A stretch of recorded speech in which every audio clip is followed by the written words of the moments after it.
이 수행을 맨 처음 해보시는 분들 어떻게 수행하는지 이해가 되십니까? 이해가 안 됩니다. 아니, 이해는 설령 안 되더라도 어떻게 하는지 아시겠습니까? 하는지 잘 모릅니다.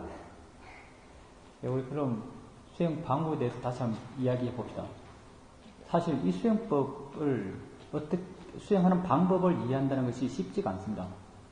다른 수행을 해보신 분도 있을지 모르겠는데 다른 수행법은 사실 아주 단순합니다. 무엇을 어떻게 계속 봐라 이게 거의 답니다.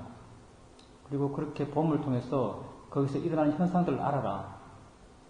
그게 어떤 그 수행법이 답니다. 그리고 수행하는 수행자들은 그렇게 제시된 수행법을 맹목적으로 해나가는 그게 일반적으로 다른 수행법에서 행해지는 수행들입니다. 근데 우리 수행은 좀 복잡합니다.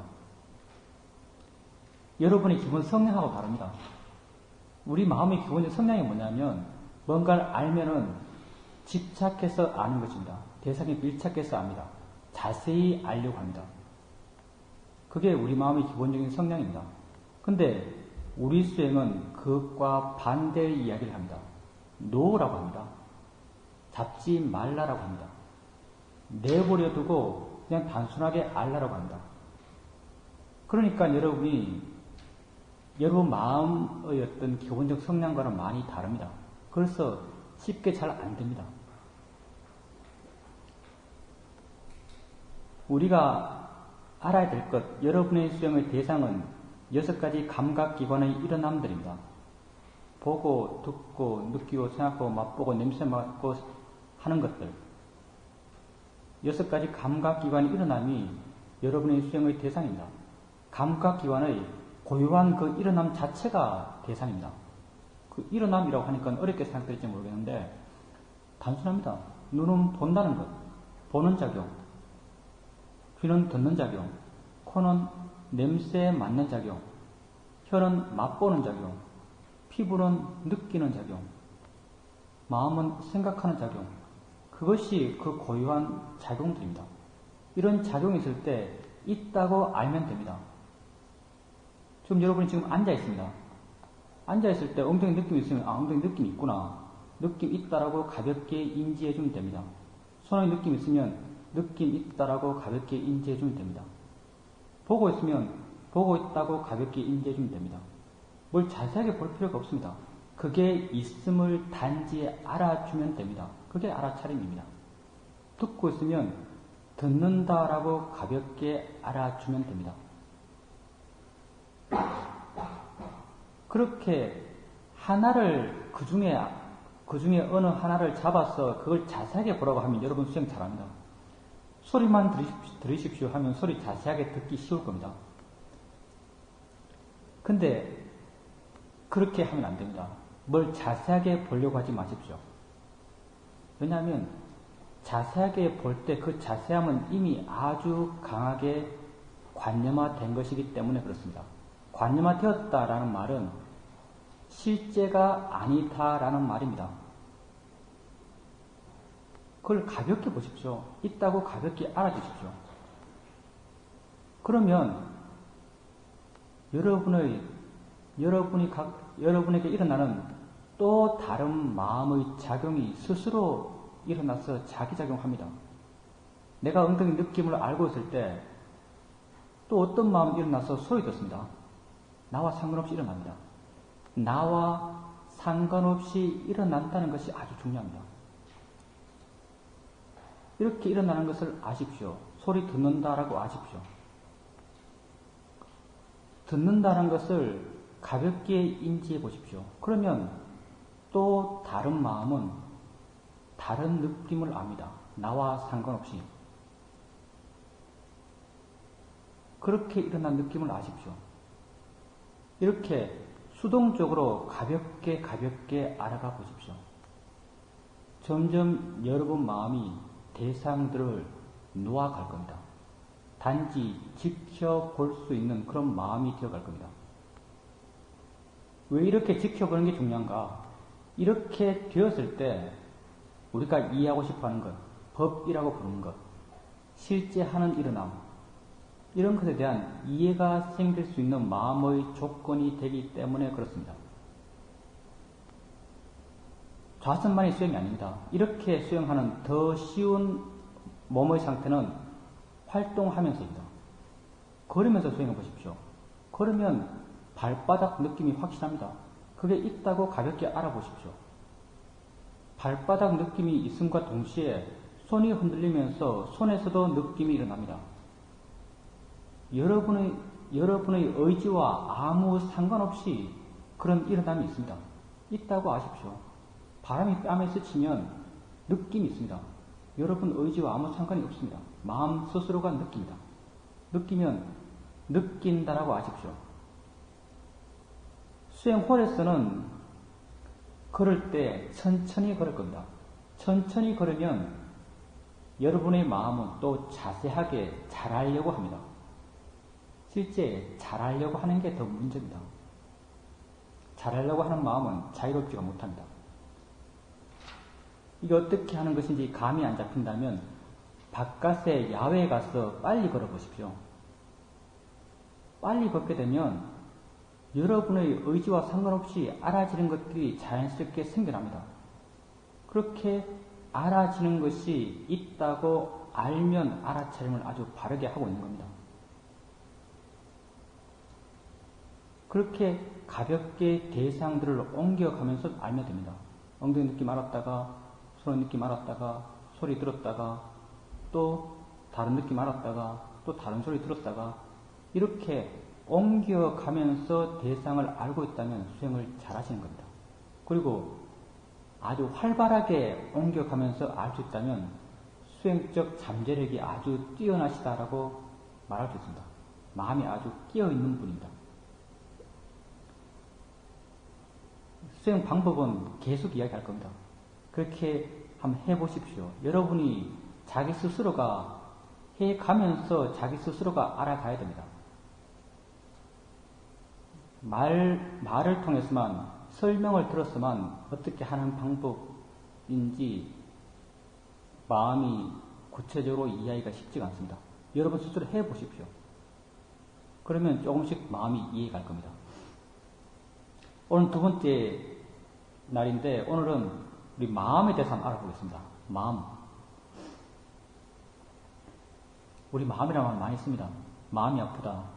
마음이 즐겁다. 마음이 괴롭다. 이런 말을 많이 합니다. 이렇게 말을 많이 하지만은 실제 마음이 뭔지는 우리 잘 모릅니다. 우리의 존재를 양분해서 말하면 몸과 마음으로 이루어졌습니다. 몸에 대해서는 우리 아주 많이 합니다. 아주 많은 연구도 있었고, 지금은 세포 하나하나, 세포 안에 각 어떤 구성체의 각 어떤 기능들, 그 기능들에 영향을 주는 어떤 호르몬들, 이런 어마어마하게 방대한 자료들이 있습니다. 방대한 연구들, 방대한 어떤 암들이 있습니다. 근데, 마음에 대해서는, 물론 심리학이라는 게 존재하지만 아주 부족하게 느껴집니다. 마음에 대해서는 잘 모릅니다.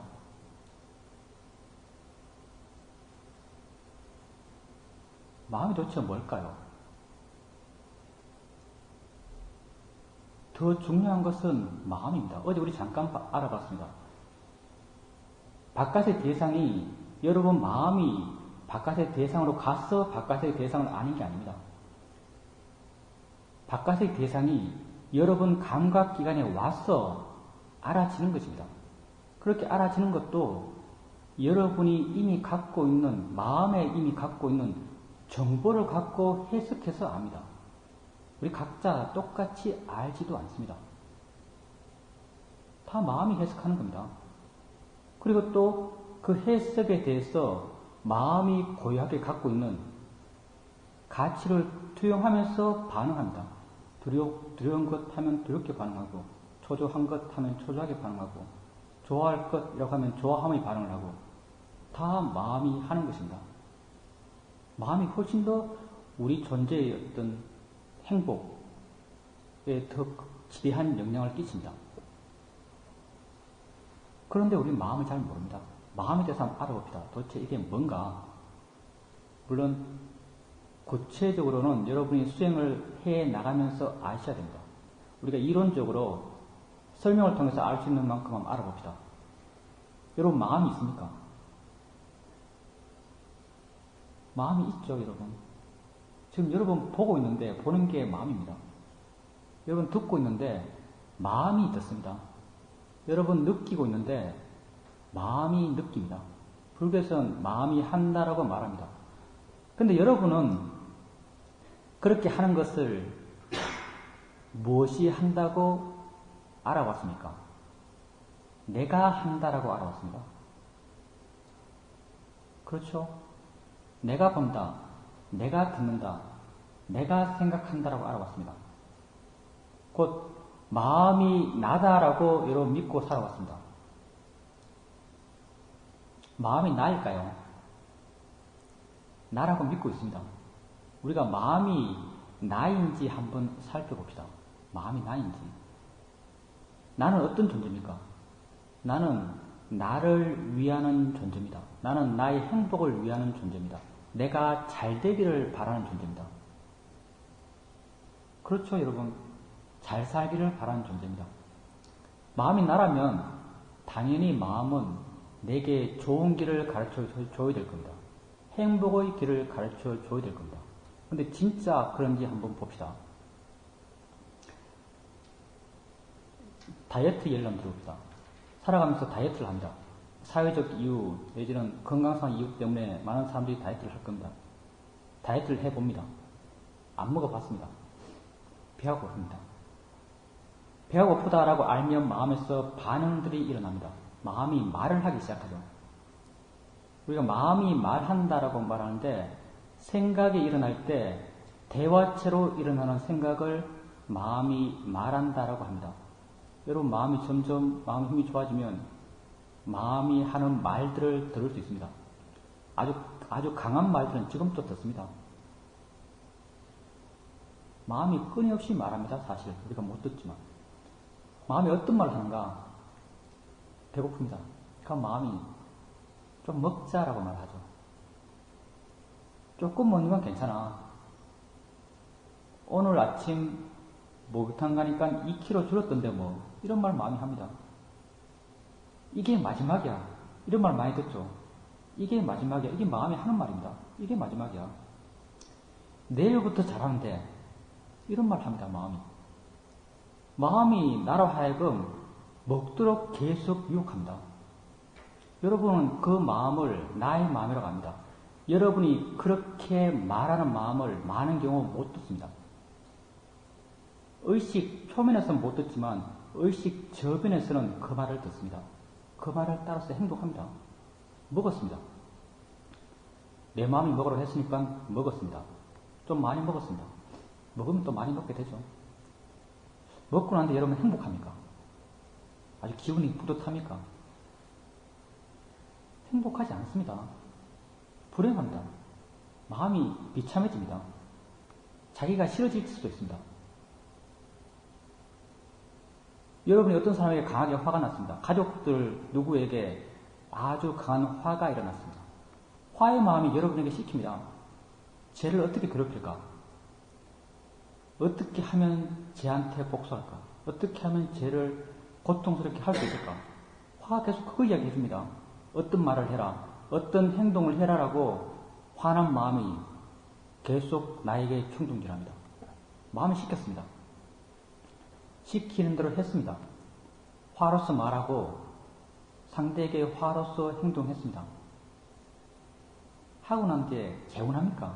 야, 복수했다. 하고 난 뒤에 절대 개운하지 않습니다. 하고 난 뒤에 마음 상태가 더 안 좋아집니다. 마음은 더 괴롭습니다. 그럼 우리가 아주 심각하게 생각을 해봐야 됩니다. 지금까지 우리는 마음을 나라고 믿고 살았습니다. 근데 내가 나를 괴롭히는 겁니다. 이게 있을 수 있을까요?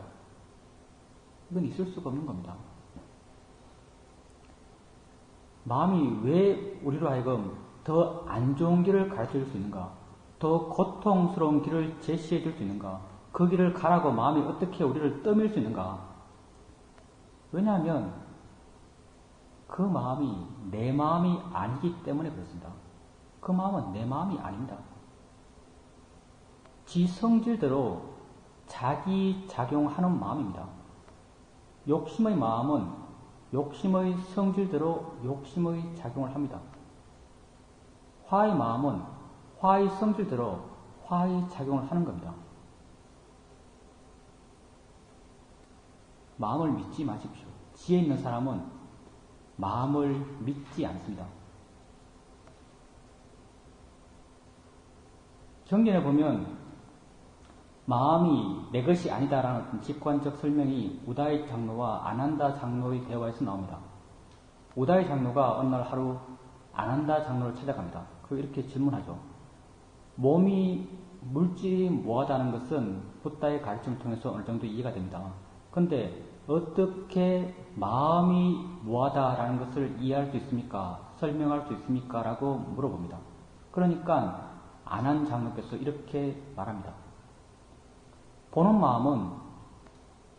마음은 보이는 대상과 눈을 인연해서 일어나는 것이 아닌가.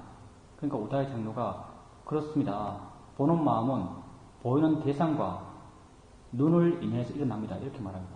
그러면 보이는 대상이 없고 눈이 없다면 보는 마음은 일어나는가라고 물어봅니다.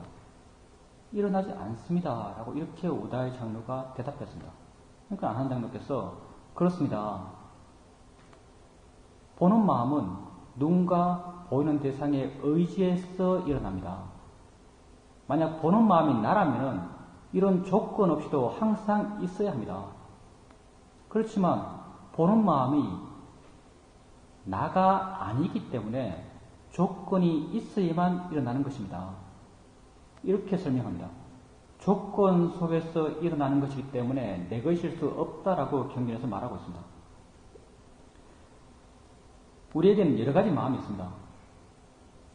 나의 행복을 가져오는 마음들, 내게 좋은 방향을 제시해주는 마음도 있습니다. 우리는 이것을 선업의 마음이라고 합니다.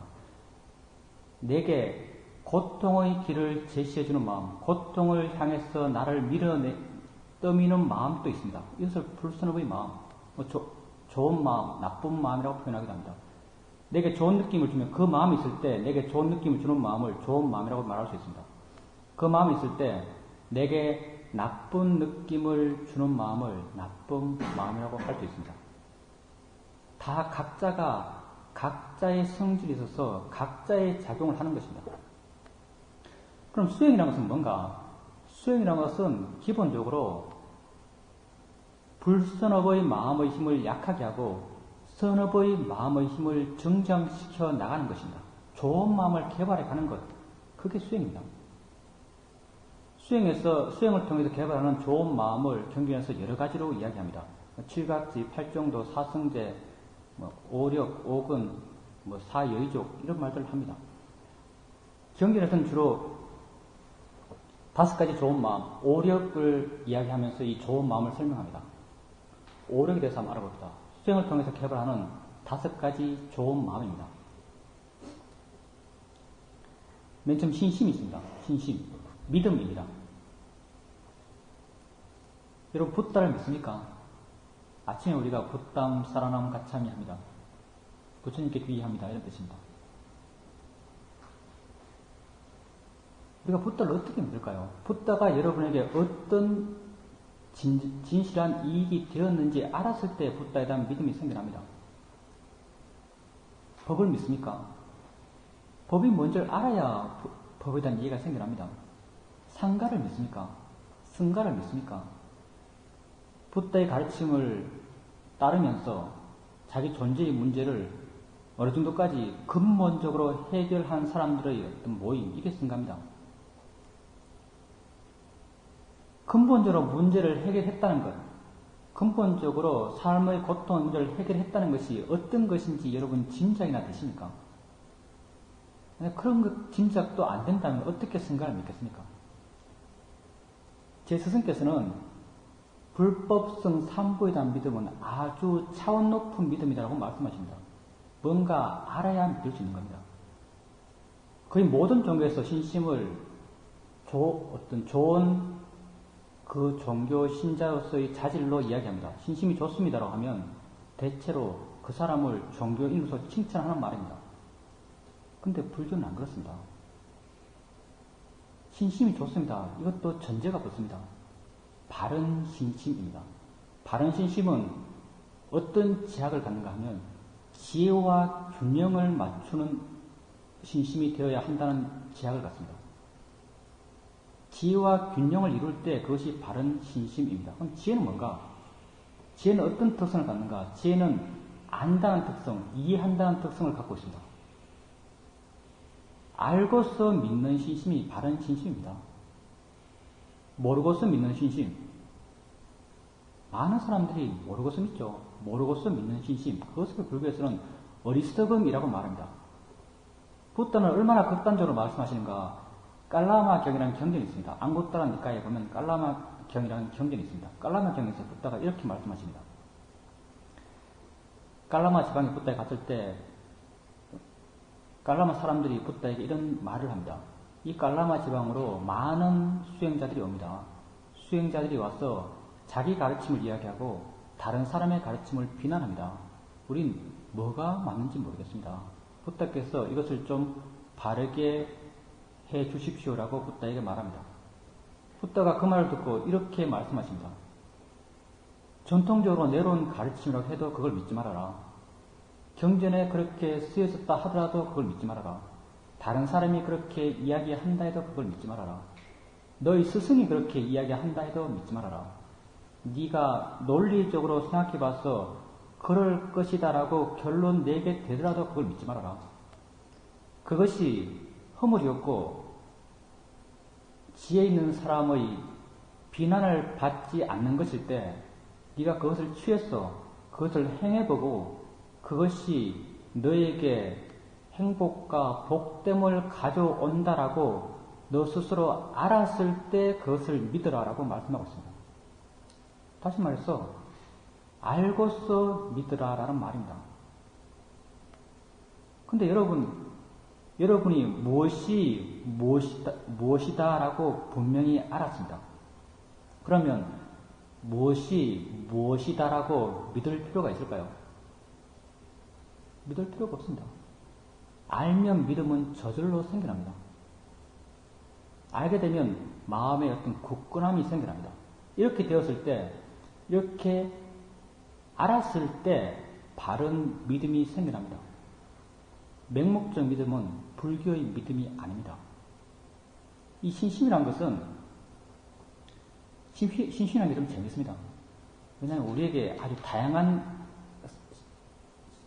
어떤 성향들을 갖고 옵니다. 신심이 커져가면. 이 불교 역사에서 보면은 이 신심이 어떤 역할을 하는가? 신심이 종교 권력자와 어떤 정치 권력자를 어떤 담합할 수 있는 매개체 역할을 합니다. 이 신심이. 맨 처음에 역사적으로 보면 종교가 맨 처음 태동할 때, 신생 종교가 태동할 때는 기존의 무언가를 거부하면서 생겨납니다. 새롭게 신선하게 생겨나는 겁니다. 그리고 아주 개인주의적이고 어떤 개인의 어떤 진취성, 어떤 진리를 탐구해가는 개인의 노력, 자기 스스로가 알아가는 것, 이런 것이 아주 강조되는 그런 종교입니다. 신생 종교는 대부분 그럴 겁니다. 이렇게 자유주의적 성향이 종교 초기에는 아주 강합니다.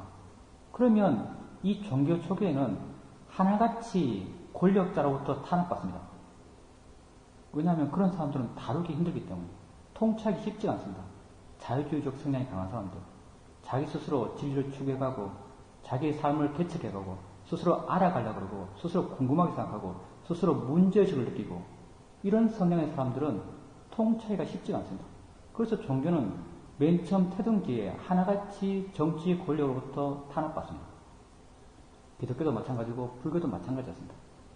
근데 이 종교가 점점 커져가고 세를 확장하면서 조직화되고 관리화되기 시작합니다. 그러면 종교 상층부와 종교 하층부가 나눠집니다. 그때부터 마음 가운데 어떤 마음들이 강조되기 시작하냐면 믿음이 강조되기 시작합니다. 믿으라고 말합니다.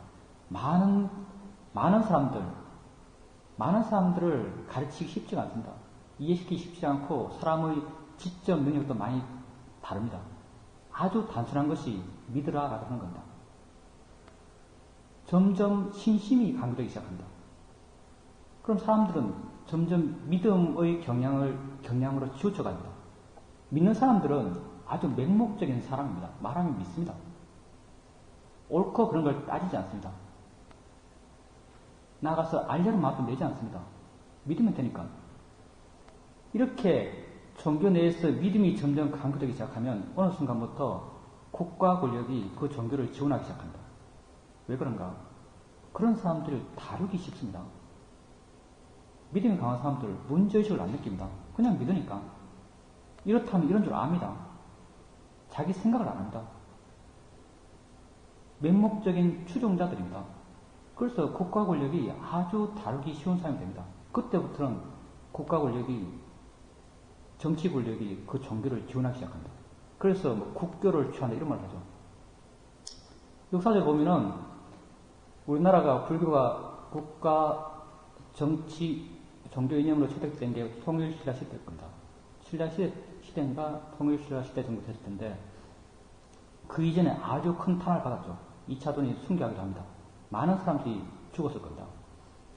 근데 어느 순간 국가 권력으로부터 국가의 어떤 이념으로 채택됩니다. 어떤 부분이 채택되는가?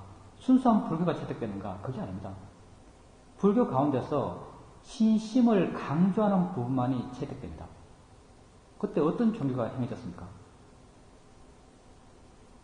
죽을 때 아무리 나쁜 짓만 하더라도 죽을 때 아미타불 10분만 지극정성으로 염하면 서방종토 극락세계 난다.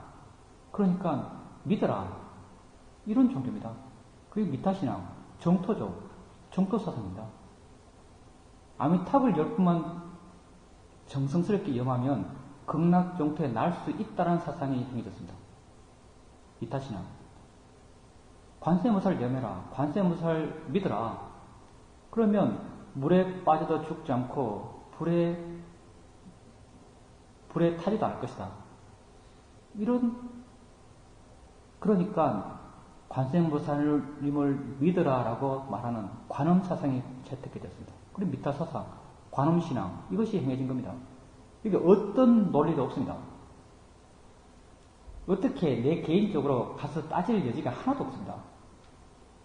오직 믿음만 있는 겁니다. 이러니까 정치 권력으로서는 아주 손쉬운 지배의 대상이 됩니다. 그러니까 지원하는 거죠. 기독교 역사를 봐도 유사합니다. 기독교 역사를 보면은 로마에 인해서 기독교가 많이 탄압을 받았겠죠. 그러다가 콘스탄티누스라는 황제가 이교도였다가 기독교로 개종합니다. 개종하면서 당시 수많은 복음서가 난립하고 있는데 그 복음서를 다 모아서 종교회의 같은 걸 통해서 어떤 것이 바른 기독교의 가르침인가를 취해서 복음서를 선택할 건 선택하고 버릴 건 버립니다. 그 선택한 복음서를 모아서 만든 게 성서죠. 어떤 기준으로 선택했겠습니까? 최고의 권력자가 어떤 기준을 갖고 선택했을까요? 그 종교를 믿음으로써 그 믿는 사람이 좀 더 쉬운 피통치자가 될 수 있는 그런 요소를 분명히 고려했을 겁니다. 그럼 어떤 요소인가? 바로 신심입니다. 신심의 요소가 강조되면은 사람이 어리석은 경향의 어떤 어리석음의 성향이 생기기가 쉽습니다. 그 기독교 복음서, 그때 채택되지 않은 복음서 가운데 도마복음이라는 복음이 있습니다. 물론 저는 읽어보지 않았고 저랑 친한 목사님을 통해서 들었는데 목사님이 도마복음 이야기하면서 이런 이야기를 했습니다. 토마스 복음이죠. 도마복음. 성세는 채택되지 않은 복음서입니다. 도마복음에 보면은 믿으라라는 말이 단 한마디도 나오지 않는다고 합니다. 다 알아라라는 말을 한다고 합니다. 그럼 여러분 믿지 마십시오. 믿음의 길이 여러분 스스로를, 여러분의 어떤 자유로움을, 진취성을 제한합니다. 뭔지 의심해 보십시오. 알고자 하는 마음을 내십시오.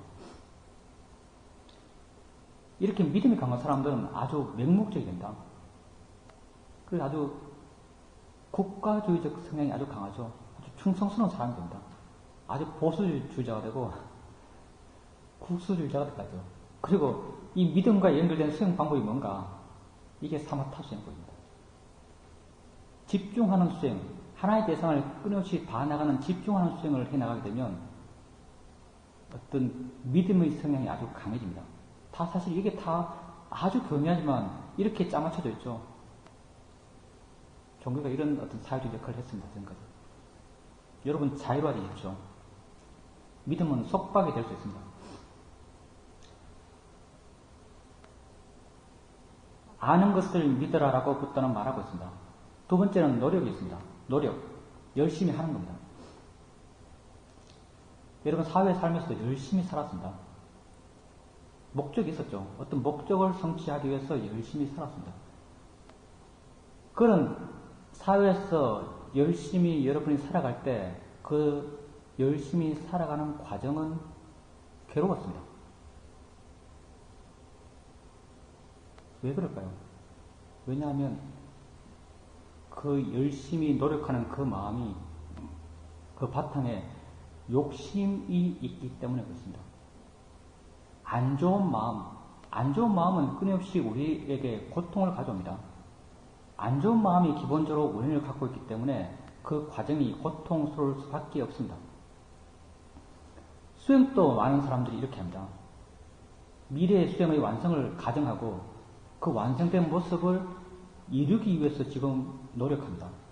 그러면 수행의 과정이 괴롭죠. 수행은 이렇게 하는 게 아닙니다. 여러분이 사는 시간은 오직 이 순간 이 찰나뿐입니다. 좋은 것이 미래에 있지 않습니다. 좋은 것은 지금 이 순간에 있습니다. 이 순간 있지 않은 것은 다 가짜입니다. 유일한 시간은 이 순간뿐입니다. 여러분 수행할 수 있는 시간은 이 순간뿐이고 여러분 수행의 완성 또한 이 순간에 있습니다. 지금 이 순간 알미 있으면 여러분은 충분합니다. 지금 이 순간 여러분 마음에 바른 견해가 있다면 여러분 충분합니다. 여러분이 해야 될 노력은 미래의 어떤 것을 쟁취하기 위해서 지금 애쓰는 그런 노력이 아닙니다. 단지 지금 깨어있으려는 노력, 지금 이 순간 알미 있으려는 노력을 하셔야 됩니다. 아주 열심히 하려고 하지 마십시오. 아주 열심히 하는 마음, 대체로 다 욕심으로 하는 겁니다. 제 스승께서 이런 말을 하시죠. 한국 사람이 열심히 한다고 하면 나는 겁난다. 이렇게 말씀하십니다. 다 욕심으로 무지막지하게 열심히 하기 때문에 그렇습니다. 꾸준하게 해나가려고 하십시오. 여러분 마음의 밸런스가 중요합니다. 여러분 수행을 한다고 해서 반드시 좋은 결과가 있다고 생각되십니까? 안 그렇습니다. 수행을 바르게 했을 때만 좋은 결과가 있을 수 있습니다. 수행을 그릇되게 할 가능성도 아주 높습니다. 수행을 그릇되게 하는 가장 주된 이유는 욕심을 원인으로 한 과도한 노력입니다. 이것 때문에 수행을 그릇되게 합니다. 제가 미얀마에 있을 때 한번 그릇되게, 절실하게 한번 그릇된 수행을 느껴본 적이 있습니다. 제가 집중 명상을 1년 정도 수행했었습니다. 미얀마 몰라민이라는 곳에 있는 파옥센터에서입니다. 사마타 수행, 집중 명상은 수행의 결과물들이 상대적으로 쉽게 나타납니다. 당시 수행센터에 수행 잘하는 사람들이 아주 많았습니다. 수행의 진도가 나가는 사람들이 아주 많았습니다. 그런데 그 수행센터는 수행의 과정이 상당히 길었고 단계가 다 이렇게 정해져 있었습니다. 그래서 대중들이 모두 다 저 수행자는 어느 단계에 있는 수행자다라고 알았습니다. 저도 수행을 해 나가면서 수행의 결과물들이 조금씩 나타났습니다. 그러니까 수행을 더 잘하고 싶은 마음이 아주 강했습니다. 아주 열심히 했습니다. 수행을 해 나가면 해 나갈수록 내 마음은 어떤 마음들이 생겨나냐면, 나보다 수행을 잘하는 사람들에 대해서 어떤 비굴해집니다. 내 자신이 왜소해집니다. 내보다 수행을 잘하는 사람에 대해서.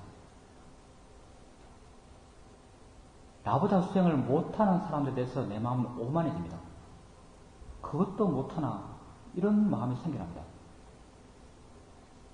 수행을 잘하면 한없이 덜뜨게 되고, 수행 상태가 안 좋으면 끝없이 마음이 교라졌습니다. 이런 게 점점 강해졌습니다. 점점 더 내 마음의 미움, 욕심이 커져간 겁니다. 물론 그릇되게 했기 때문에 그렇습니다. 수행을 안 하니만 못한 상태였습니다. 왜 그런가? 욕심으로 과도한 노력으로 수행했기 때문에 그렇습니다. 여러분, 수행을 너무 열심히 하려고 하지 마십시오. 지금 이 순간 알미 있으면 충분합니다. 지금 이 순간 바른 견해가 있으면 충분합니다. 그럼 여러분의 수행은 여러분의 마음의 힘만큼 이 순간 완성된 것입니다. 지금뿐이다라는 것을 여러분 분명히 이해하셔야 됩니다. 그리고 사실 지금뿐이다라는 것을 수행을 해 나가면서 여러분 깨달으셔야 됩니다. 지금뿐입니다.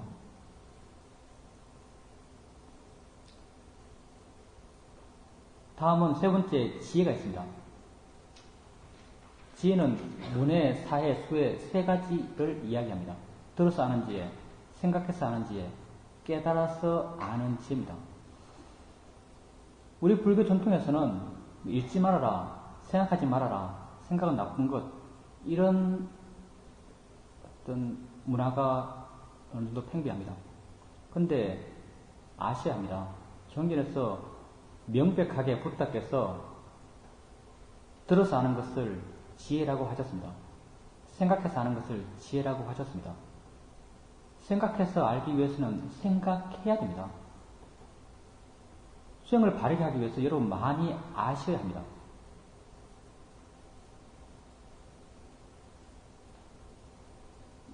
물론 이 아는 도구들은 제가 지금 여러분에게 말씀드린 것, 이것 또한 여러분에게 문해적 요소가 됩니다. 그리고 경전을 통해서도 여러분은 알 수 있습니다. 책을 통해서도 알 수 있습니다. 다른 일반적 서적에 대해서 제가 여러분에게 드리고 싶은 말이 있습니다. 여러분이 만약 이 수행을 한다면, 여기 우리가 지금 행해지는 수행법은 미얀마 쇼민 센터에서 행해지는 10년초 수행법입니다. 여러분이 이 수행을 한다면은 다른 수행에 관련된 책은 읽을 필요가 없습니다. 도움이 거의 전혀 안 됩니다. 방해될 요소가 아주 강합니다. 여러분, 불교의 현실을 좀 아셔야 되는데, 부다께서 2500년 전의 분입니다. 2500년 까마득합니다. 고조선이나 생겼습니까, 그때? 그때 분입니다. 끊임없이 전승되어 왔지만 그 전승이 얼마나 바른지에 대한 확신은 누구도 할 수 없습니다, 사실은. 지금 그런 가르침을 바탕으로 많은 수행법들이 행해지고 있습니다. 제가 미얀마에 있을 때 다양한 수행센터에서 많은 스승들에게 배워봤습니다. 그러면 이렇게 가르치는 분들이 같은 말을 하는가? 같은 결과물들을 이야기하는가? 같은 어떤 도착점을 갖고 있는가? 불행하게도 같은 도착점을 갖고 있지 않습니다. 다 다른 이야기를 합니다, 사실은. 그래서 상당히 수행하는 분들은 혼란스러울 수 있습니다. 그건 자기 스스로 해결해야 됩니다. 그걸 통해서 여러분에게 좋은 것이 생기는지를 통해서 좋은 마음이 힘이 커지고 좋지 않은 마음의 힘이 약해지는가를 알을 통해서 여러분 스스로 결정해야 됩니다. 그리고 여러분이 그걸 통해서 이 수행을 하겠다고 스스로 생각하신다면 다른 수행법은 그렇게 들을 필요가 없습니다. 이 수행과 관련된 책을 읽으십시오. 사이도 책, 제 스승이 수영인 수행센터에서 쓰여지고 있는 수행 교재들, 그리고 인터넷을 통해서 얻을 수 있는 정보들이 많습니다. 우리가 이 수행을 하는 사람들이 공통적으로 하는 카페가 있습니다. 시오은민숲속이라는 카페입니다. 그 카페에서 다양한 정보들을 여러분 스스로 얻을 수 있습니다. 이렇게 많은 정보가 있을 때 자연스럽게 마음은 그 정보들을 생각합니다. 왜냐하면 그걸 이해하지 못하기 때문에. 지혜의 경향이 강한 사람들은 내 이렇게 말을 듣고 혼자서 이렇게 수행하고 있는데 마음이 혼자서 자기가 아는 내용을 막 되뇌이는 경험도 할 수 있습니다. 마음이 혼자서 자기가 알고 있는 것을 법문을 하는 것을 보기도 합니다. 다 이렇게 그것을 생각을 통해서 소화시켜 나가는 과정입니다. 생각을 통해서 이해를 하셔야 됩니다. 자연이 이치다라고 내가 여러분에게 말씀드리면 정말 그게 자연 이치인가? 눈 감았다 눈 떠보면서 내가 보려고 하지 않아도 보이는가? 한번 해보십시오. 손 닿았다가 손 떼면서 내가 알려고 하지 않아도 느낌이 일어나는가? 한번 해보십시오. 사유적으로 그것을 이해하셔야 됩니다. 이렇게 마음에 그런 지적 정보가 충만하고 생각을 통해서 이해한 정보가 충만했을 때, 그리고 여러분이 계속 수행을 해 나갔을 때 어느 순간 여러분에게 수행의 이해가 생깁니다. 수행의 이해는 통찰지라고 이렇게 말합니다. 통찰지의 정의는 실제 하는 것에 대한 이해, 이렇게 말할 수 있습니다. 실제 하는 것에 대한 이해가 통찰지입니다. 그래서 여러분이 시각적 대상이 돼서 본다고 알아갑니다. 이렇게 본다고 알아갔다가 어느 순간 볼 뿐이구나 라고 이해합니다. 통찰지라는 게 그 내용이 심오하지 않습니다. 내용은 아주 단순합니다. 근데 그 깊이가 아주 심오합니다. 볼 뿐이구나 라고 이해합니다. 눈이 볼 뿐이구나 라고 이해합니다. 볼 뿐이다 라고 안다면은 보일 뿐이다라는 것도 이해합니다. 꽃이 되었든 오물이 되었든 시각적 대상으로 보이는 것으로 같다는 걸 이해합니다. 다른 건 내 해석이 다를 뿐입니다. 해석은 실제하는 게 아닙니다. 실제하는 것은 보인다는 성질일 뿐이다라고 마음이 이해합니다. 내가 괴로운 생각을 할 때, 즐거운 생각을 할 때 생각하는 것을 알아가면서 어느 순간 생각일 뿐이다라고 마음이 이해합니다. 이런 이해를 통해서 그것으로부터 자유로워질 수 있습니다. 통찰의 지혜가 생기는 패턴은 두 가지로 나눠서 말할 수 있습니다. 하나는 서서히 생기는 경우입니다.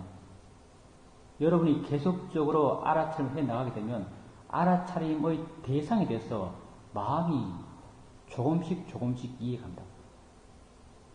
어느 순간은 마음의 조건이 아주 좋을 때는 한순간 아주 강한 이해가 생기기도 합니다. 화가 단지 마음이라고 어느 순간 아주 분명한 이해가 마음에 생깁니다.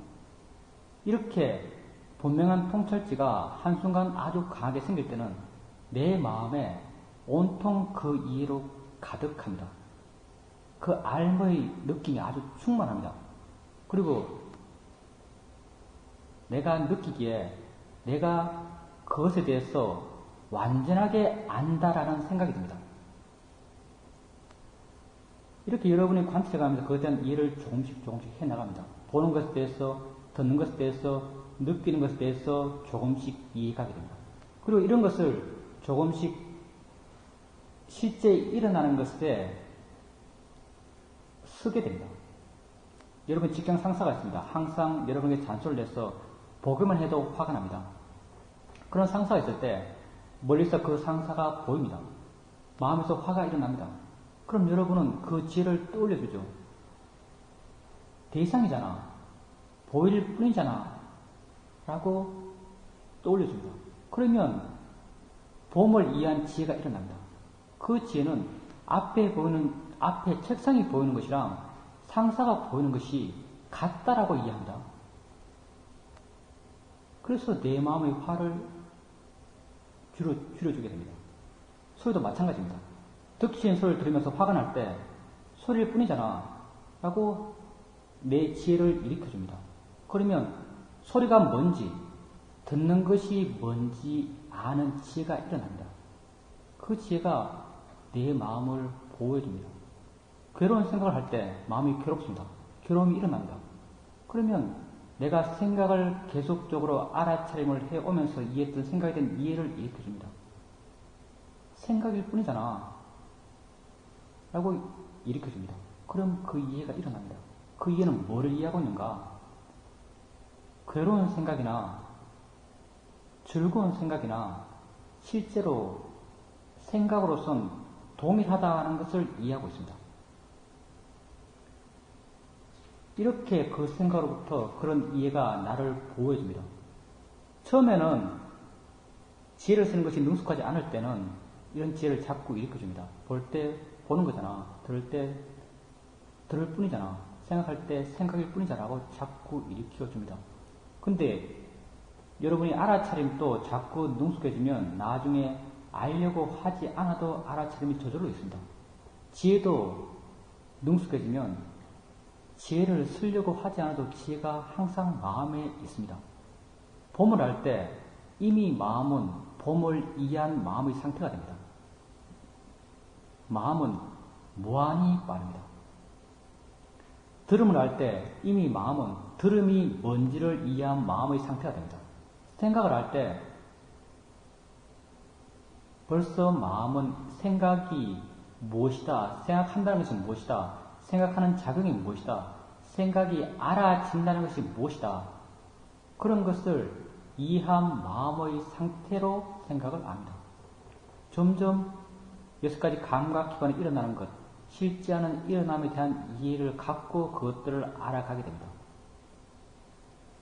그러면 점점 나는 그런 일어남으로부터 자유롭게 됩니다. 그렇게 일어남을 통해서 내가 지금까지 받아왔던 고통의 문제가 조금씩 해결되어 갑니다. 네 번째 좋은 마음은 마음의 고요함이 있습니다. 사마디. 사마디를 흔히들 집중이라고 우리가 번역합니다. 영어로도 concentration 이렇게 번역합니다. 다 그래서 집중이라고 합니다. 집중하는 마음이 사마디가 아닙니다. 사마디는 집중하는 마음을 통해서 이루어지는 마음의 상태입니다. 마음이 고요한 상태, 마음이 잔잔한 상태, 이것을 사마디라고 말합니다. 사마디를 갖고 오는 요인은, 원인을 두 가지 정도로 말할 수 있습니다. 하나는 집중에서 표현됐듯이 집중 명상을 통해서 사마디가 생겨납니다. 집중 명상은 아주 단순합니다. 뭐가 됐든 하나를 끊임없이 알아가는 겁니다. 마음에서 어떤 상태를 하나 만들고, 예를 들어서 컵을 보고 컵의 하얀색을 취합니다. 하얗구나 라고 눈 감고 하얀색을 떠올립니다. 또 컵을 보고 하얀색을 취해서 눈 감고 하얀색을 떠올리고, 이렇게 좀 반복하다 보면 마음속에서 하얀 색깔이 드러납니다. 하얀 색깔을 마음에서 만들어낼 수 있습니다. 이걸 니미따라고 말합니다. 이렇게 마음속에서 만들어낸 것을 계속적으로 그것 하나만 봐나갑니다. 이게 집중 명상입니다. 이 하나만 계속 봐나가게 되면, 우리 마음이라는 것은 하나를 계속 보게 되면 그 하나를 좋아하게 됩니다.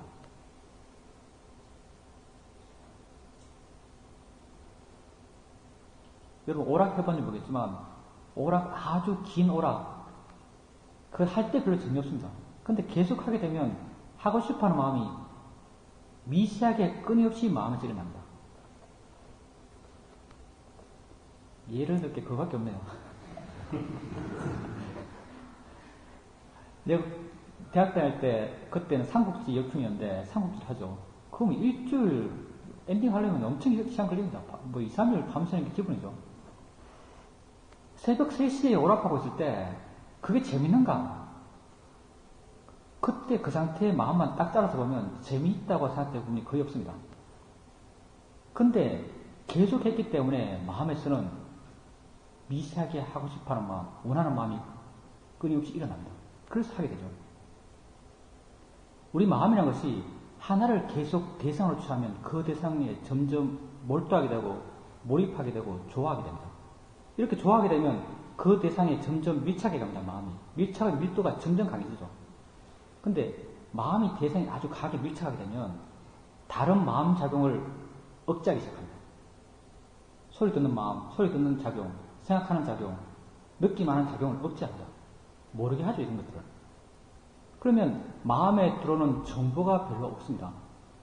정보가 없으면은 마음은 고요할 수밖에 없습니다.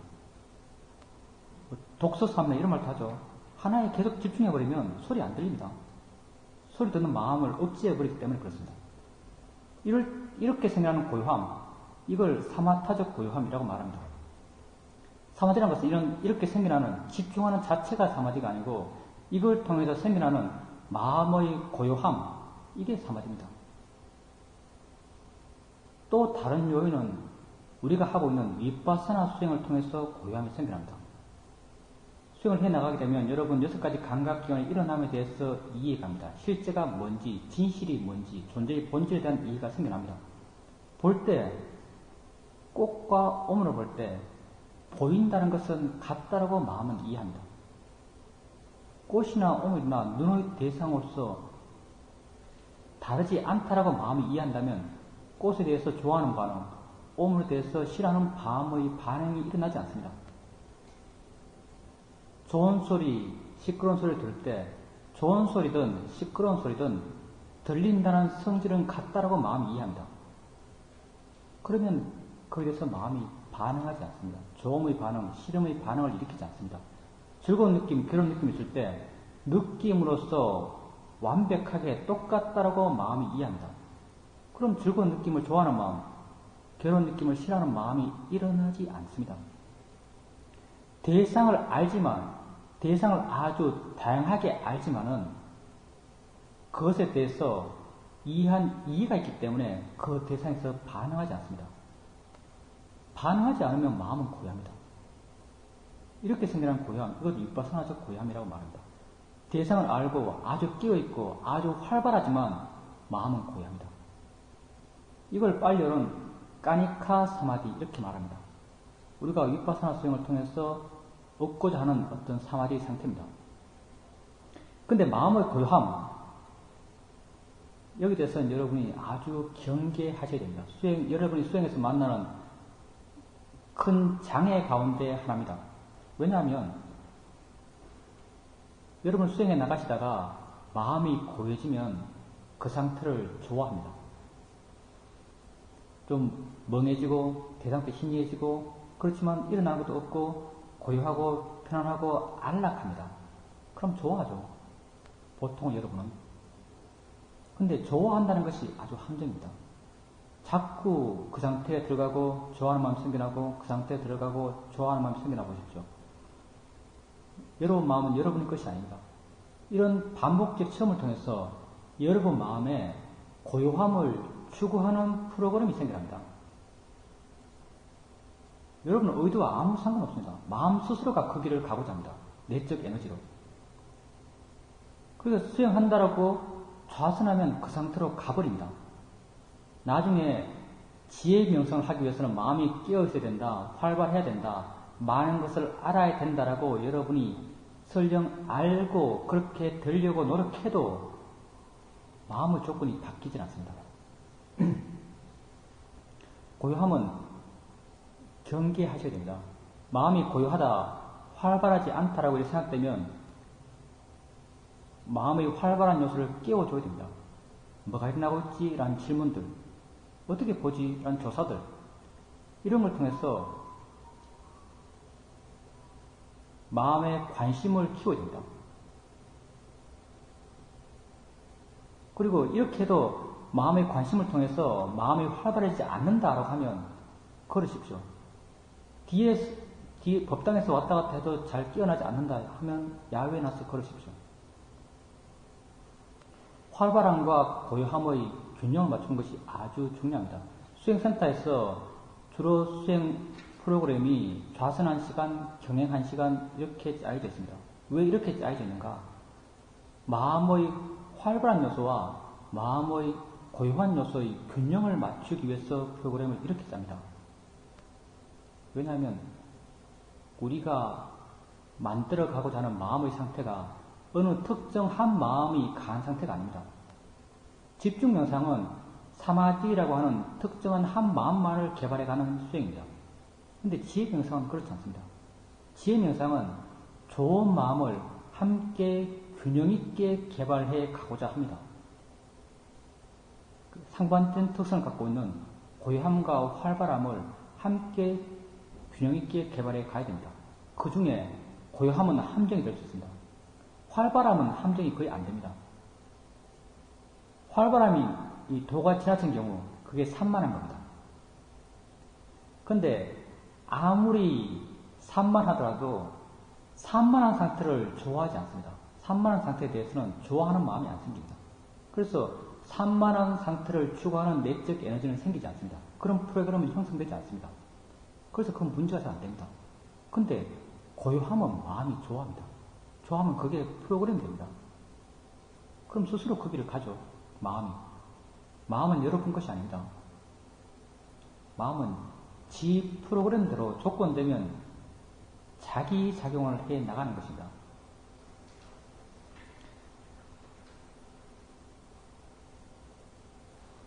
다섯 번째는 알아차림입니다. 사띠.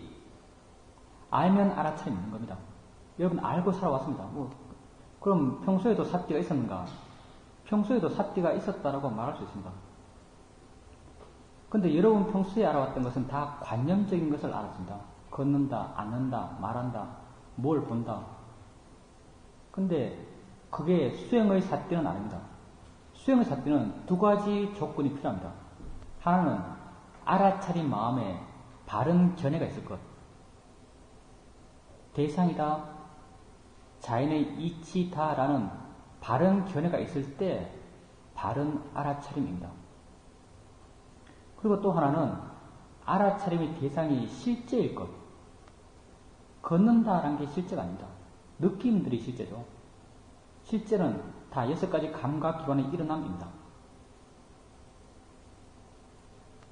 6가지 감각기관의 일어남을 각각 그 성질대로 따로따로 알아차림을 할 수 있을 때 바른 알아차림을 한다라고 말할 수 있습니다. 볼 때 보는 줄 알고, 들 때 듣는 줄 알고, 느낄 때 느낀 줄 알고, 생각할 때 생각한 줄 아는 것. 이렇게 알아차림을 할 때 바른 알아차림을 한다라고 말할 수 있습니다. 이렇게 우리가 5가지 좋은 마음을 이야기했습니다. 그리고 5가지 좋은 마음은 함께 균형 있게 개발해 가야 된다고 말했습니다. 이렇게 함께 균형 있게 개발해 가기 위해서는 수행을 가볍게 해 나가야 됩니다. 그리고 놓아가는 수행을 해야 됩니다. 놓아가고 지가 하는 대로 자기 스스로 해 나가는 걸 단지 물러나서 지켜볼 수 있는 수행을 해 나가셔야 됩니다. 그러면 자연스럽게 이 5가지 마음은 자기의 내적 어떤 원인 결과로서 균형이 맞아져 갑니다. 여러분 수행을 해 나가면서 가장 주체적으로 해 나가는 것은 알아차림입니다. 알아차릴 때 대상을 압니다. 대상이 있고 대상을 알게 되면 이미 대상과 그 아는 마음은 어떤 마음의 거리감이 존재합니다. 만약 이 거리감이 전혀 없다면 대상을 알 수가 없습니다. 여러분이 화가 났을 때 화가 난 줄 안다는 것은 화의 마음과 화를 알고 있는 마음이 떨어져 있다는 말입니다. 마음의 힘만큼 떨어져 있습니다. 이게 만약 완전히 붙어 있으면 화난 줄 모릅니다. 화난 줄 모르고 화낼 때 있죠. 정신없이 화낼 때 그렇습니다. 거의 반 미쳐 있을 때. 화난 줄 모릅니다. 근데 알아차림 있으면 이미 마음은 이만큼 떨어져 있습니다. 이만큼 대상으로부터 떨어져 있다면 이만큼 대상에 대해서 반응하지 않는다는 말입니다. 알아차림 있으면 자연스럽게 마음의 고요함이 생겨납니다. 당연하지 않습니까? 알고 있는 순간 벌써 떨어지기 때문에 그만큼 영향을 적게 받습니다. 그럼 마음의 고요함의 힘이 생겨납니다. 마음이 고요해지고 잔잔해지면 일어나는 것을 좀 더 분명하게 알 수 있습니다. 이렇게 좀 더 분명하게 대상을 알아차림해 나가게 되면 자연스럽게 마음이 대상에 대해서 뭔가를 이해합니다. 지혜들이 생겨납니다. 이렇게 이해들이 생겨나면 여러분 마음에 알미 생기기 때문에 자연스럽게 암과 더불어서 신심이 생겨납니다. 마음이 어떤 굳건해집니다. 이렇게 신심이 생겨나면 해야겠다는 내적 에너지가 생겨납니다. 그게 노력입니다. 해야겠다는 내적 에너지가 생겨나면 또 알아침을 해나갑니다. 알아침을 해나가고 마음의 고향이 생겨나고 이해가 생겨나고 신심이 생겨나고 노력의 힘이 생겨나고 다시 알아침 힘이 생겨나고 이렇게 5가지 좋은 마음의 요소들은 함께 맞물려서 작용해가면서 힘을 키워가게 됩니다. 이렇게 균형이 맞는 마음이 왜 중요한가? 이런 상태에서만 더 깊은 이해가 생길 수 있기 때문에 그렇습니다. 실제 수행은 표현이 좀 애매하긴 하지만 지혜를 이해하기 위해서 수행하는 게 아닙니다. 수행 자체로 생각해보면 이해하기 위해서 수행하는 것이 아니라 이해할 수 있는 마음의 조건을 만들기 위해서 수행합니다. 이해 또한 내 마음이 아닙니다. 지혜란 것 또한 자기 성질이 있어서 조건되면 자기작용하면서 일어납니다. 이런 이해의 작용이 일어날 수 있는 마음의 조건을 만들어가기 위해서 우리는 수행하는 것이고 내가 여러분에게 이렇게 수행하십시오라고 말해주는 것은 다 그런 마음의 조건을 만들어가는 가장 효과적인 방법이기 때문에 이런 말을 해드리는 겁니다. 오늘 여기까지 하겠습니다. 사두 하고 마치겠습니다. 사